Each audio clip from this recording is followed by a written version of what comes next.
Hello and welcome to BeCuriousBeings podcast. I'm your host, Sevi Milders.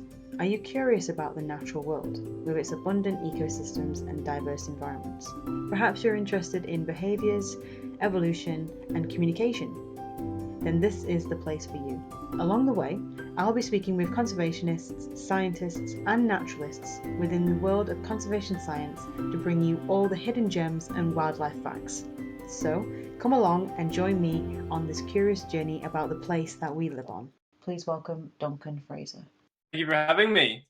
That's a very nice, almost exaggerative introduction. That I'm happy to be here and chat about all things marine biology and oceany. I definitely try my best, Duncan. Yeah. What I think would be really interesting, instead of me doing all the talking, is if you actually introduce yourself. So giving us an idea of who you are, what you do, and what inspired you to do it. I think that would be really, really interesting to find out. So if I was to give myself like an introduction, basically, like you said, I'm a marine biologist turned wannabe natural history filmmaker.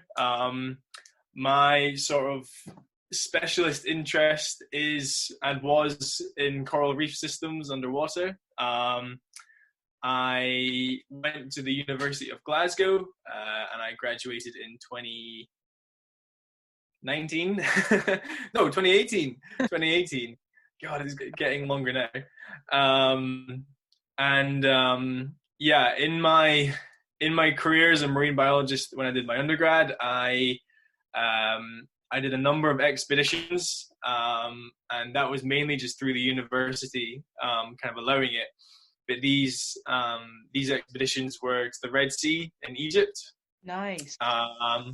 Very nice. I feel like I was shown a very nice ecosystem very early on, and it's I definitely would like to go back. But basically, when I was 18,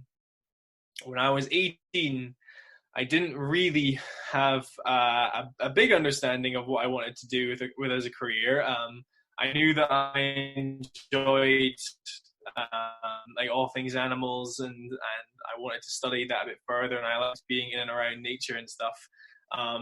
So I went on to an expedition to Egypt in 2015, just as what would they call it? Sort of like an academic science assistant. So I helped out a master's student that was doing research on coral reefs in Egypt. And I, at the time, just thought, that sounds like fun. I would like to learn to dive. I have not much crazy interest in it, but it's definitely something that I was interested in.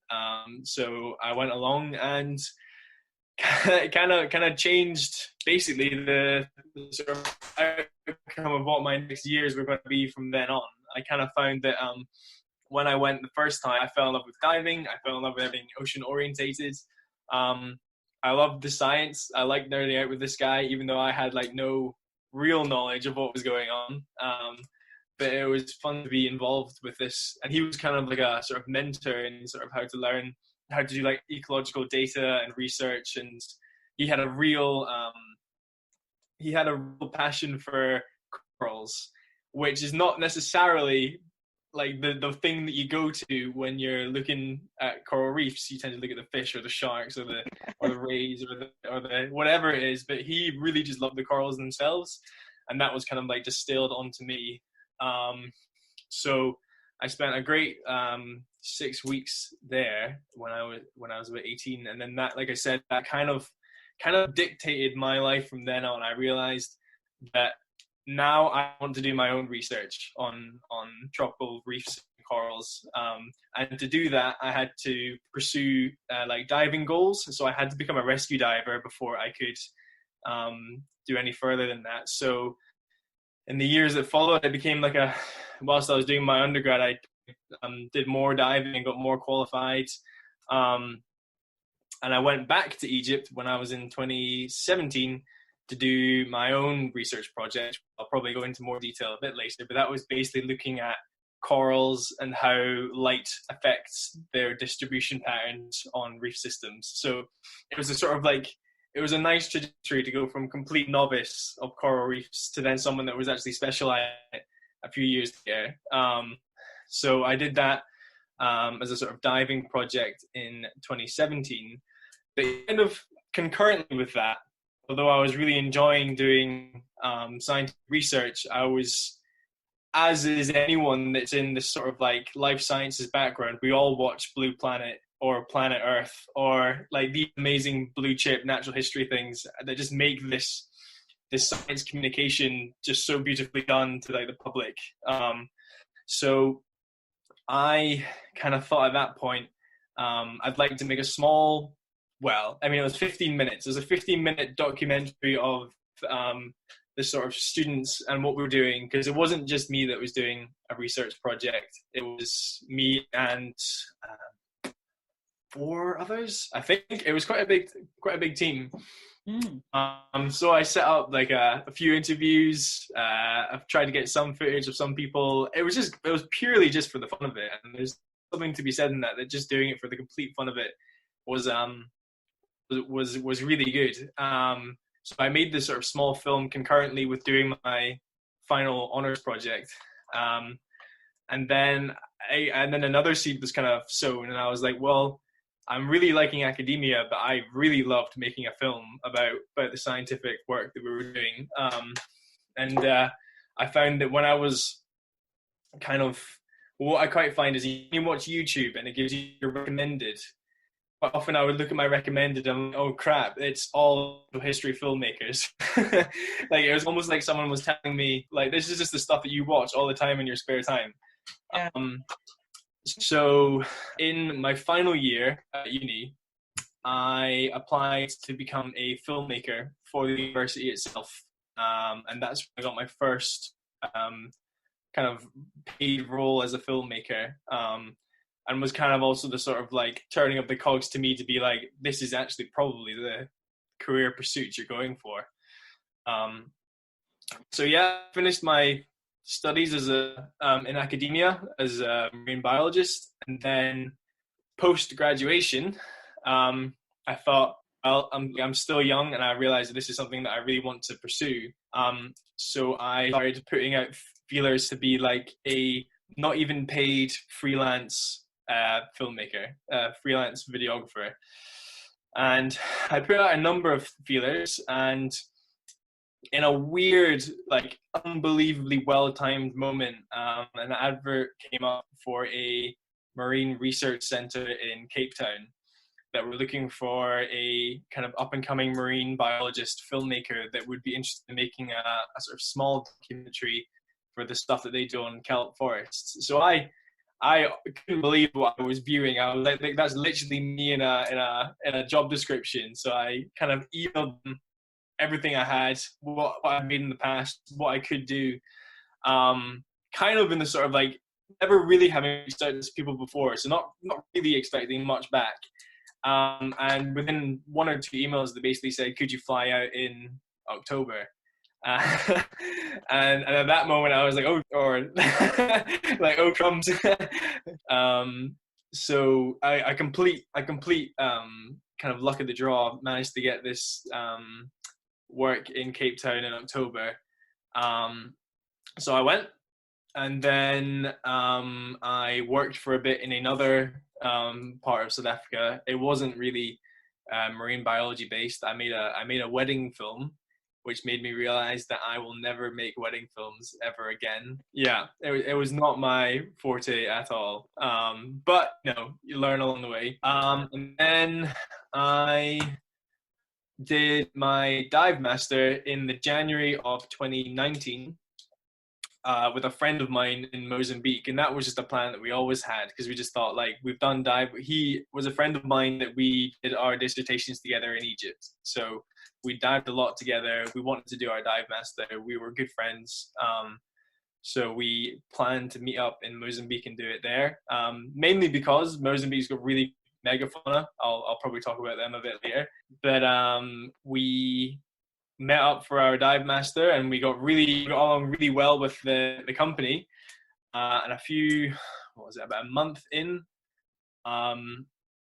I were on really good terms with them, and I basically said, look, I'm looking to get into natural history filmmaking. I have my own kit. Max, my friend, also has a kit.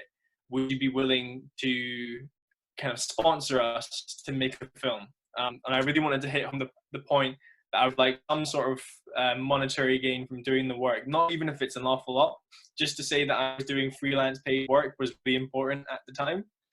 And they were really open to it. They were really happy for us to go and do it. So we spent best of 2 months collecting and editing a film together, and it was screened at the sort of dive centre's weekly screening about the week before we left. And it went down really well. And again, it was one of those sort of cogs turning in my head that I was like, well, this is kind of it now. This is the momentum builder. This is your ticket into something else. And so that film went down really well. And I used it to get into the master's course at Salford. And then come September of last year, I entered the course, and the rest is kind of history. So that was kind of the kind of springboarding, as it were, transition from someone who was purely just academic marine biology to now someone who is very much looking to pursue production roles, and can kind of see myself going down that route. And I'm glad I did it in the short version. I did not know that about you, and that is absolutely fascinating. You mentioned that you watched Blue Planet, and I'm aware that maybe half the world have already seen this program. But for you specifically, what was that driving force that made you think this is exactly what I want to do? What was that tick? I think, so if it wasn't Blue Planet, funnily enough, it would have been like YouTube vloggers. I had a whole phase when I was in high school, and then going through university as well. I really just enjoyed watching YouTube vlogs, and not like lifestyle vlogs, but the guys that would make really crisp edits of like landscapes or photography, or like just really nice edited things together. That was kind of the first thing. Like I said before, about like how your recommended suddenly turns into all just natural history or filmmakers. I mean, it started that I'd watch these amazing crisp edits, and then I bought a GoPro Hero 3 Plus, which is now so dated. I don't know what the most latest GoPro is, but I got a Hero 3 Plus a long time ago, and I just edited an iMovie. And I just thought, this is it. I'm going to make the big time. I'm going to make amazing edits. And obviously, looking back now, they're absolute garbage. Like it's awful to look at, and I'm so ashamed. But I think it's just where you start. But I can definitely feel. I remember when I was at university that like it wasn't. There were sort of like points in time where I was like, this. I'm getting kind of closer and closer to like what I think I want to do. So when I was about 18, my wavelength of what I wanted to do, get my hands right, was about here. And then it kind of just slowly was like, I don't quite know where, but it's about here. And then it gets to about here, and right now I'm about like there. Like I know pretty much what I'm wanting to do. But there was these sort of moments throughout university where I was like, well, you've bought a camera now, and like you want to buy this other camera, and you want to get a housing for it. And the only reason you want to do these things is because you want to make these films. So like it was kind of almost like subconsciously in the back of my head, I was like, you are transitioning, whether you like it or not, into someone to just make films. So I loved watching Blue Planet, like who else didn't? And I loved watching all of the natural history stuff. But I just got really into just making like crisp looking footage. And just over time, it just became more and more kind of like obvious in my head how things are going to play out. Isn't that quite funny though, how a certain point in your life where something happens and it changes your entire perspective on what you want to do and how you see yourself? It was definitely like it wasn't like I was stumbling through it, but it was definitely a sort of like, there's things that you plan to do, and then there's things that just seem to happen. I just seemed to be transitioning into this sort of role. And like I said, with when I looked on Workaway, for just a workaway anywhere, really. The first workaway I got was that Cape Town gig where they were looking for a filmmaker. And if you've ever looked at workaway, it's just like working in hostels or working with families. Like that sort of workaway style is not common at all. So when that was kind of presented, it did kind of feel like I was just falling into that role as it came. But in retrospect, I did enjoy like the sort of academic side of things, but I wouldn't see it as my like purpose in life now. There's a lot of pressure doing a PhD or a master's in ecology, and like not to be like harsh, but job opportunities as well. If you're doing work in conservation or any sort of research based, it's one, hard, and it's two, stupidly underfunded. You will be doing a lot of stuff for free, which is not fair. I kind of did have those ideas like you can settle your monetary gain in life with doing good in natural history, and it's through doing hopefully. That is true. Yeah, I agree. Unfortunately, most of them are underfunded and voluntary, which to me is a little bit of a shame to find out that an area of such importance needs a lot of attention, especially with what's happening in the world right now. Yeah, and it's really not that accessible for anyone who like doesn't have the money to fund themselves to begin with. So if you are like totally into doing conservation or ecology work, like I said, a lot of it will be voluntary, even just to get the work experience, to maybe get you a job that can pay you something, which then instantly makes the industry a whole lot less accessible to anyone is interested in doing it. So yeah, no, I've been down that road. I've seen friends that go through these like rings of conservation that isn't particularly well paying, and yeah, it is tough. It's true, especially when it comes to roles that are suited to your skill set. But let's move on to marine biology now, because I'm actually quite excited to learn a few extra things. Why do you think marine environments are so important to our planet, essentially, and why should people take notice? So there was one thing that I watched. I think it was Mission Blue, and it has Sylvia Earl, and Sylvia Earl's kind of these sort of like cult heroes to anyone who lives for marine biology type things. She's quite old now, but like full of life. Was a marine biologist / adventurer. Welcome back, everyone. Again, I am very sorry we had a slight technical difficulty with the Wi-Fi, but we are now back. One scene change later, we'll be okay. One room change later, and we are back. Okay, so where we left off originally before we cut off was I was asking Duncan about why marine environments are so important to our planet and why should people take notice. So yeah, what I was saying was the best answer to that question is not from me. It's from a lady called Sylvia Earl, and she was on. If you are into marine stuff, she is the sort of mecca and goddess of what is all things conservation and marine orientated. She's a very independent, strong-willed scientific researcher / adventurer. Older now, but like full of life. And she did a number of documentaries growing up that were, or like when she was growing up, all about the marine ecosystem and her experience with it. And what she says is that marine ecosystems are the switches of life, the sort of the bedrock, the presence before any sort of human or terrestrial life was thriving in the marine world. Like if you go back millennia, there are like our connections go back to the ocean. If you look at any sort of like living fossil, like these animals that have been around for millions of years, they originated in the ocean, they stay in the ocean, they've been in the ocean for all this time. If you think about even photosynthesis, people hate to see rainforests get chopped down, but might not know the majority of carbon is stored in our algae, in our seagrasses, in our ocean plants. If you think about temperature regulation, there is a lot of heat that hits the earth, and most of it is absorbed by our water.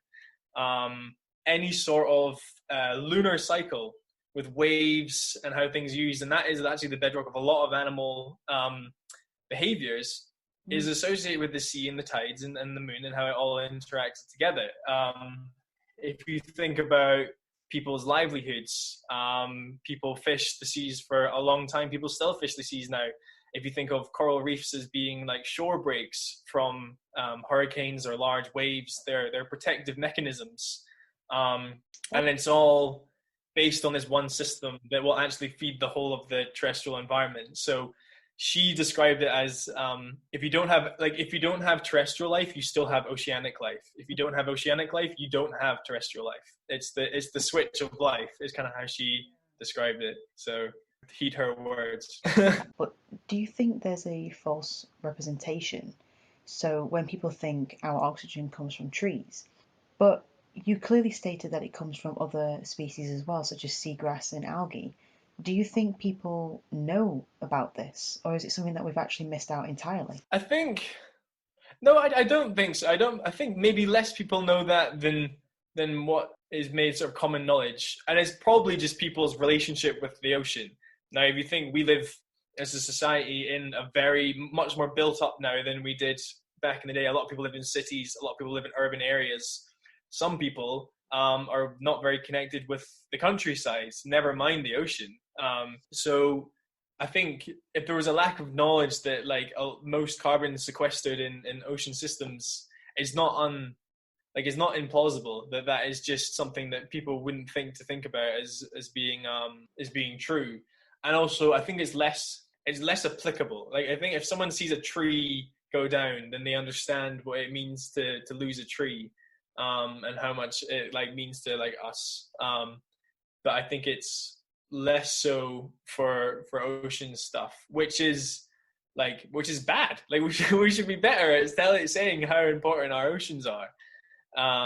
And like we live in the UK.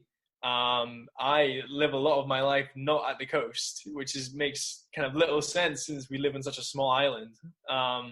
So even me, like I don't spend that much time at the ocean. There's a lot that I have still to learn. But that's where you get these sort of Blue Planet natural history films that are kind of like, that's the real nice presence of these films, that you can educate the public eye through these things.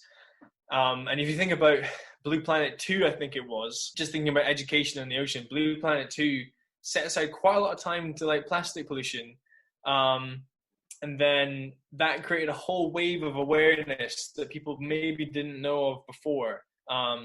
So you could probably say now people are more conscious of the oceans than they probably have ever been in the past. Definitely. I watched it myself. It must have been the most anticipated documentary of 2017 because it had an incredible amount of views. And it was such a inspiring force, but it also had that emotional link rather than the scientific aspect, I thought anyway. They showed the diverse marine environments, but they incredibly linked it in with the impacts of human intervention. Mm-hmm. So when you dive, essentially, what is that feeling? So instead of watching it on TV, how does it feel to be in a presence of something so real that is right in front of you? Good question.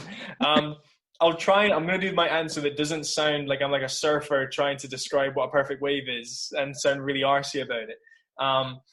But like the first thing that I realized, this is back to 2015 when I first kind of like went into scuba diving. The first thing that will get anyone is the unnatural feeling of it, of going underwater and being asked to breathe something, which is terrifying to begin with. And then it quickly subsides to being like, oh my goodness, I'm in a completely different plane of space. So let me try and explain this. If you're on land, you walk or you cycle or you go forward and backwards, basically.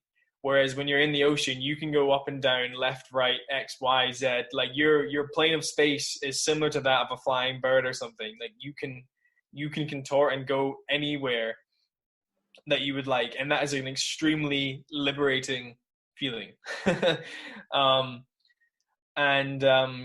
Also the fact that like when you do scuba diving, you don't move very fast. You're not really meant to breathe very hard. It's a very relaxing type thing. but you'll have some sort of like stingray or manta ray or shark move so gracefully in the water, and you soon realize that you're nowhere even close to being into your natural habitat. Like, you are very much in someone else's or something else's world. And then if you just mix that all together with the fact that you're with like maybe a few friends and you see this, like, these amazing, beautiful colors of corals, anemones, fish, and you have this whole interaction of species that are working together in some sort of ecosystem, like it becomes euphoric very quickly, very, very quickly. Yeah. And there's some things that, like, I remember when I first started diving, the sort of feeling in my head was like, God, if my parents could see what I'm seeing now, they would be just going out of them. It's that sort of mentality of like, I just can't believe what I'm seeing in front of my eyes right now. It feels so unnatural, but so beautiful at the same time. Don't get me wrong, I've had some disgustingly bad diving experiences as well. Like, it's not all fun and games. But here was one experience. When I was in Mozambique, it was like the second dive that we'd ever done. So I was very much getting used to how this ecosystem looked, how it worked, how the sort of like, was it currenty, was it swelly sort of thing. And then kind of like the visibility wasn't great, but suddenly I hear someone like ringing on sort of dinger that you can take diving. It's just to get people's attention. And she rang on it. And as I looked at her, this sort of black shadow just sort of comes like out towards her and then towards me. And then it was this, it was a giant manta ray, and it just sort of like swooped out from the clouds and into our presence. And it's an extremely ominous feeling because if I didn't know that manta rays are completely harmless an animal, I would be extremely scared. But to be in the presence of something that's so big and has such a presence, it's pretty spectacular. And then to see also the changes between day and night. So when I was in Egypt, I would do scientific work in the day, but once a week we would have night dives, and you go in to do these night dives and the variation in what the animals are doing. So you've got these nighttime predators that come out now, which could be like bottom dwellers or in and out of the corals. But what you can also do is you can go down to the bottom of a sort of sandy bottom of the ocean. And then everyone just turns off their lights, which sounds like a little bit scary, but if you turn off all your lights, all this phosphorescence just becomes like visible. No. So you can wave your hands in the air and you'll have green sparks flying around, like, or you'll have like something moving in and out, and everything just glows in the ocean. So there's things that you can witness in the ocean that you would like never dream of unless in like an Avatar film. So you can tell how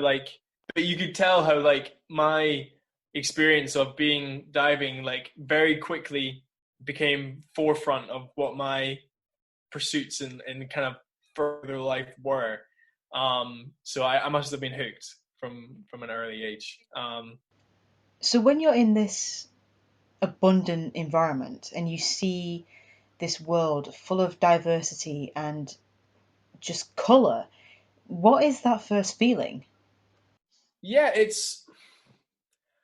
is probably, that feeling's probably changed over time for me. So that first feeling was an overpowering sense of like awe and like terrified of what I'm doing, but extremely satisfied and excited about what I'm seeing. If you were to think of like a terrestrial example, it's like if you see like a shark within an ecosystem, it would be like it would have parallels to being like on the Serengeti and seeing zebra and a tiger and hippos and all of the compartments of what makes up a healthy ecosystem. And in time, my kind of vision to what I would look at an ecosystem would change. So like in the example of coral reefs, you'll have a lot of parrotfish that'll feed on the corals themselves.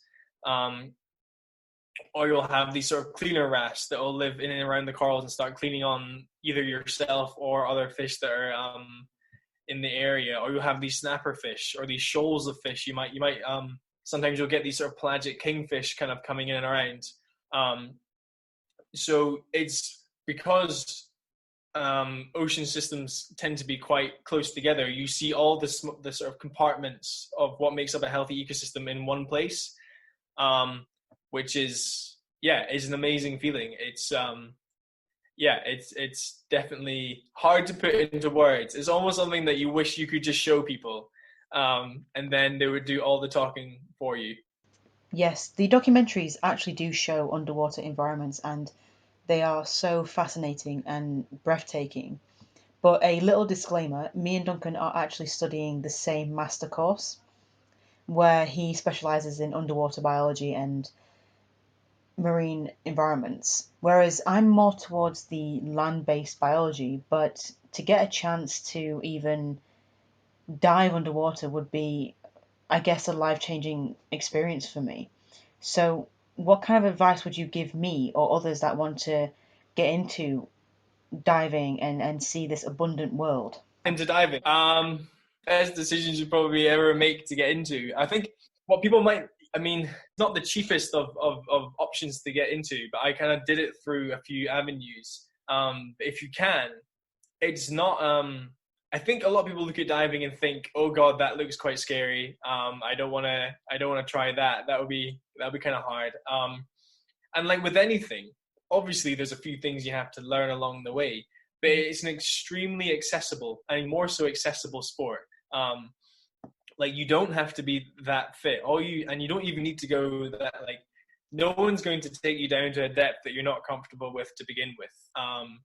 And you will always start at an easy beginning that will then progress you through.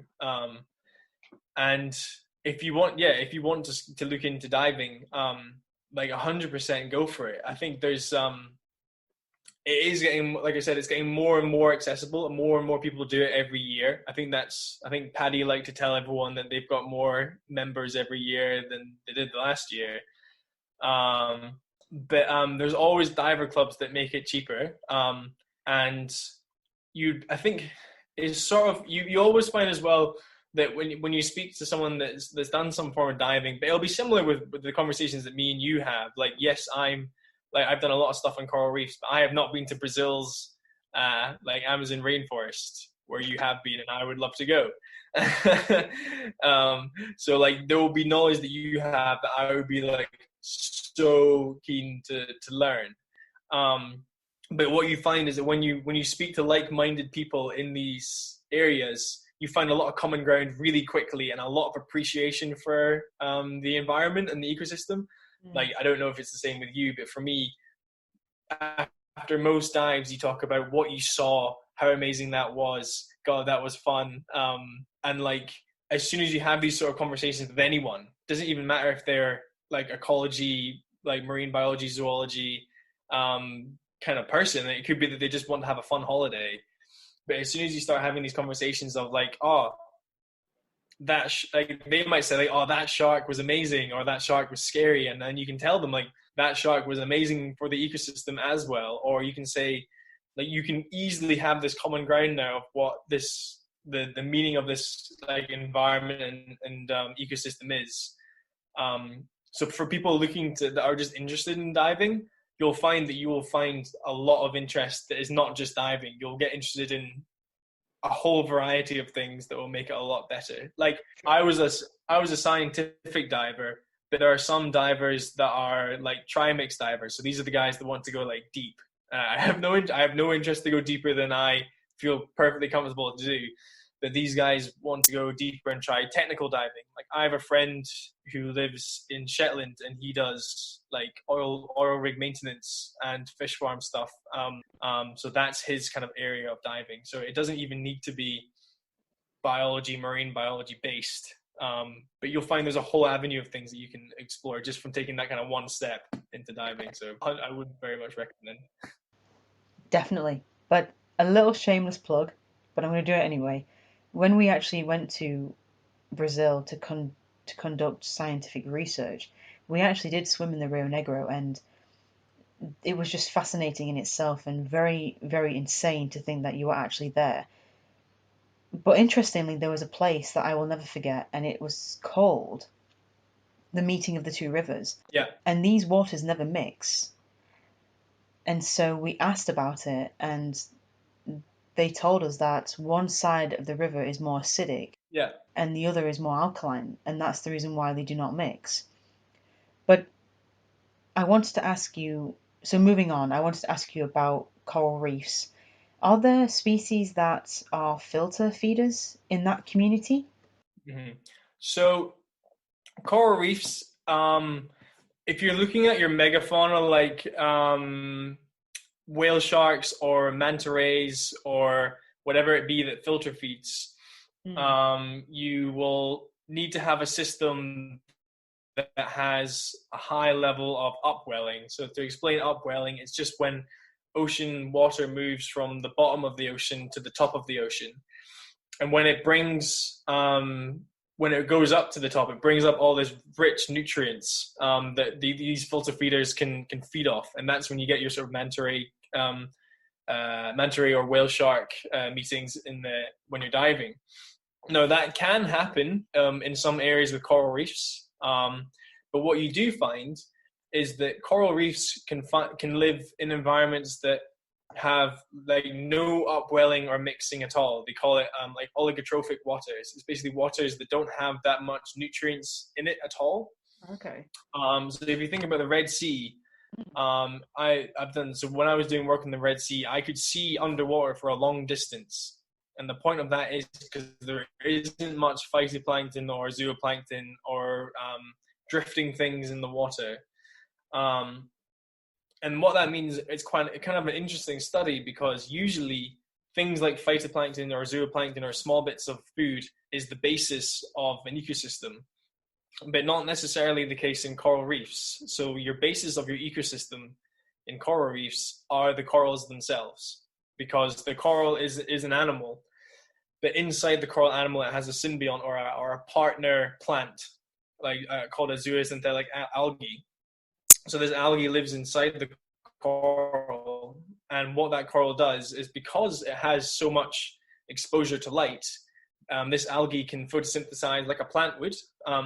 It can harness the sunlight, and then it creates food stores that the coral can use to grow, and then that's how you get your bedrock and your sort of beginning part of an ecosystem. So that's how it sort of like, it kind of goes against what you would think to be the sort of like bottom of a food chain of an ecosystem, that corals can now survive in these very clear, nutrient poor waters because of the relationship that the corals have with plants that live inside them. And then that goes on to the whole rest of the system. So that's kind of how coral reefs work. Corals, you'll find like you can find corals in the Red Sea, or you can find corals in like Indonesia, or even in even in the Adriatic Sea, you can get cold water corals, and then that's a completely different kettle of fish, where you can get corals that will in the evening become like how an animal would. It'll set up, how to best describe it, it'll basically inverse its polyp and have these fingers come out, and then these fingers will feed. So in a weird sense, you can have coral reef systems work in a number of different zones of the, what do you call it, the equator, and then above and below and whatnot. So that's kind of like how the basis of that works. When I was in Mozambique, the sort of main driver of the system was these huge upwellings that will bring these loads of nutrients, really cloudy waters, but loads of filter feeders that love to eat all and that stuff. So corals can work in different ways, just kind of depending on where you are. One topic that a lot of people do talk about, and rightly so, is coral bleaching, yes, which is hot off the press. It's a thing that happens a lot. If you haven't watched Chasing Coral, I know that you have. but if you haven't watched Chasing Coral, here was an example. I lived with some friends when I was in Salford, and we kind of had a sort of like flat film night. And I thought, here's a documentary that they will never choose to pick themselves, because who would want to choose to pick a film that's just about corals when people don't really know about corals anyways? And then if you do watch it, I don't know what your opinion is, but it's maybe one of the most emotional documentaries you can probably watch. Would you agree? Yes, Chasing Coral had to be one of the most emotional documentaries, and it provides that kick, that natural emotional click that you think, yes, people can make a change, and what I'm seeing now doesn't have to be in the next couple of years. It may take time, yes, but I guess if you make positive change as you go, then you're making a change that's going to affect, maybe an entire ecosystem or an environment. And I think that's a really good thing that documentaries can do. You can sign petitions, attend peaceful protests. You can raise money and awareness of these situations that are going on. Mm-hmm. I remember I was my girlfriend at the time. We watched it, and she said to me afterwards, "I didn't know that this was an issue." And then that really brought home to me that I actually think probably both of us, me and you maybe included, live actually in a bubble of people that are aware to these issues and bring them to light. I think we would both find quite quickly that the normal working person, or whoever is in a life that isn't natural history filmmaking like ours, will probably not know as much as we do about these things, which is the real challenge and the real kind of goal, isn't it, of what we're doing. And then to show it in a way that it strikes real emotional change. I think there was one moment in the documentary that corals, when stressed, what they do is they release a sort of stress hormone, and that makes them very bright. It's almost like a sunscreen. And they found this, I think they went to Lizard Island in Australia, or just off Australia. And they were completely in awe of what they'd seen, because what the corals were doing is they were giving off these almost like sunscreen protector hormones to protect them. But because they were fluorescing like the way they were, it was almost like they were trying to reach out and say, like, help us. Like, it was a real emotional like sign. Obviously they weren't, they were just giving up giving up a sunscreen. But the point being is that the symbolism of these things really break through an audience to someone that is listening or watching, to say, I care about these things. I want to sign these petitions. I want to change what I do. Maybe I won't wear sunscreen that is known to hurt coral reefs, or maybe I won't take that flight that I don't need to take. Maybe I will do beach cleans with like people that I know in the area. So it's really impactful what you can do with a documentary like that. On a more scientific base, corals of the Red Sea, where I was, are extremely thermal tolerant. So the highest temperature in the Red Sea, you'll have the ocean be about 32, 33 degrees centigrade. And usually corals might bleach at that temperature. But in the Red Sea, they're particularly resilient. So what some scientists have been trying to do, or hoping to do, is transplant corals from the Red Sea into more affected Great Barrier Reef coral triangle areas, and see if there is a level of genetic resistance that can be brought into a new coral ecosystem. So for someone that's like trying to move into like film-based stuff, I still do like to nerd out to what you can do scientifically. And the interesting fact that you brought up was about coral bleaching and sunscreen. It was the same for us, really. When we were in the Amazon rainforest, we weren't actually allowed to spray ourselves with insect repellent because it had a chemical called DEET, and this is very poisonous to plants and species. And then it's the same that goes for sunscreen as well. The sunscreen, obviously, when you put it on and you swim, it comes off of your skin and into rivers, oceans, wherever you decide to swim, even in swimming pools. And obviously, the chemicals within that is very, very dangerous to species life. But I wanted to bring it full circle because the questions that I've asked you and you've answered them. What do you feel about plastic pollution? I mean, I know it's not a subject that you didn't want to go into, but let's just go there for a second.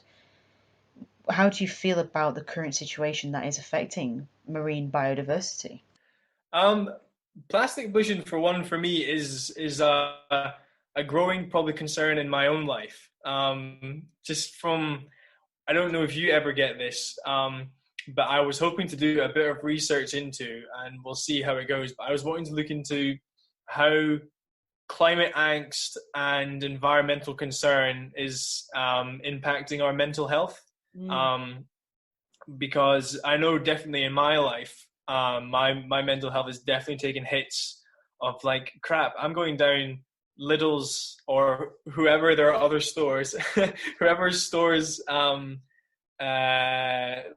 just walking through, and there's plastic everywhere, and it's film plastic, and it's the plastic that wraps the wrapper of your Twix, or it's the plastic that goes around the 4 apples that you can easily just get without having to put plastic in it, or it's the guy at the cashier that, like, fair enough, he's just doing his job, is the guy that gives you a plastic bag before you'd even asked for one, in the full knowledge that it doesn't matter. They, like, obviously plastic's a very useful commodity, and I'm not saying I'm against all plastic because it's a very useful thing to happen. But I've definitely had moments where I'm walking down, like I said, like walking down the aisle, and all I can see is just plastic, like covering everything that we have. But it's been so normalized and ingrained, and then I'll look at maybe my own shopping and be like, shit, even with my best intentions, there's still a number of items in here that have got plastic on them that I know that I can't recycle, and I know will probably go into the ocean or to landfill or whatever. So it's a real tricky one, because you hate to see your own hypocrisies, to be the sort of champion of sustainable living, but then realize that there's a number of things that you can probably still do that are better. Yeah. So funnily enough, not to plug anyone, but the Big Blue Ocean Cleanup, actually I contacted them a few days ago, because they were looking for videographers to film some of the beach clean stuff during COVID, just as sort of freelance work. So I contacted them, and they've sent me some like kit and some t-shirts, and they're wanting me to make a film for them. So I'm kind of hoping I'm going to try and make a sort of one-day shoot out of it, where I'll go and film some things, take some stills, and do some beach cleans.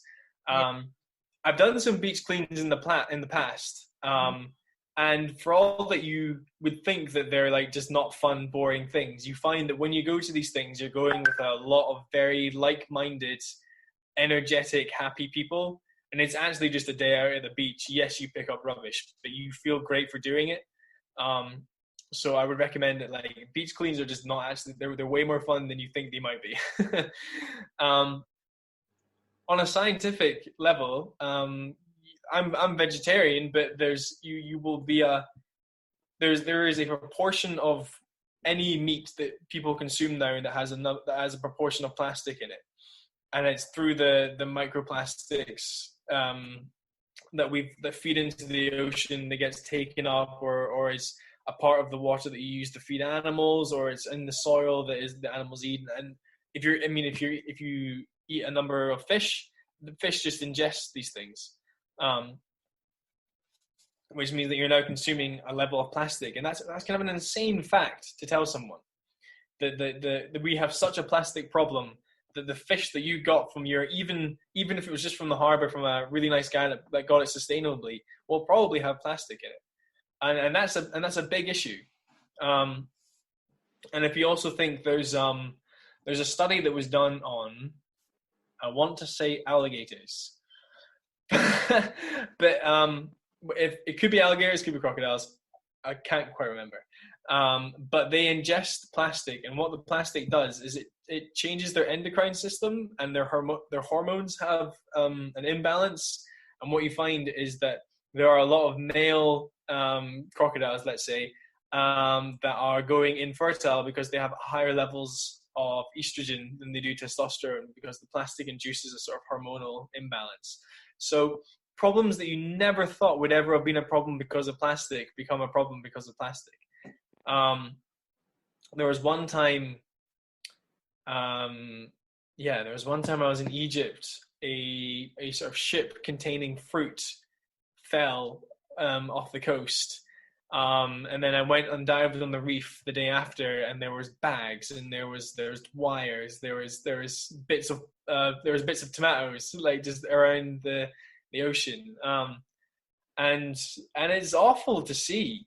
I'll always dive with a small line cutter, so I'll cut fish lines that are made of plastic. There was a documentary done by Liz Bonnen. Liz Bonnen, the Irish presenter.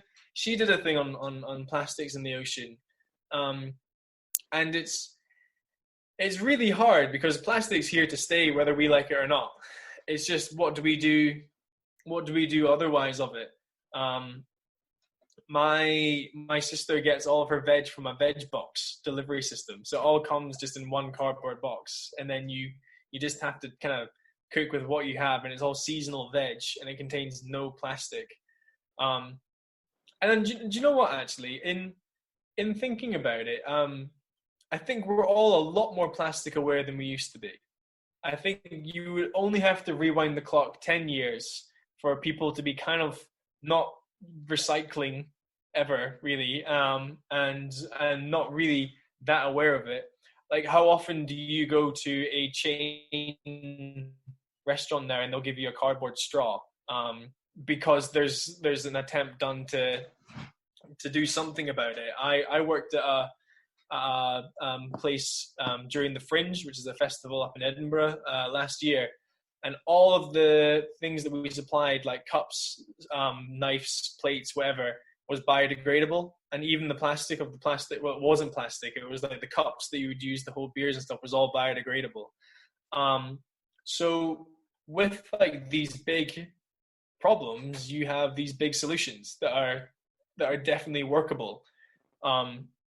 So plastic pollution will have a multifaceted impact on our oceans, and it's you kind of feel like, because we're talking about this through COVID, I know it's got nothing to do with COVID, but there's this big kind of pause for a break for people to kind of reflect and say, what do we actually want going forward that will make for a better world that we had prior? Because the world that we had prior could be arguably the cause of, well, it was the cause of this pandemic.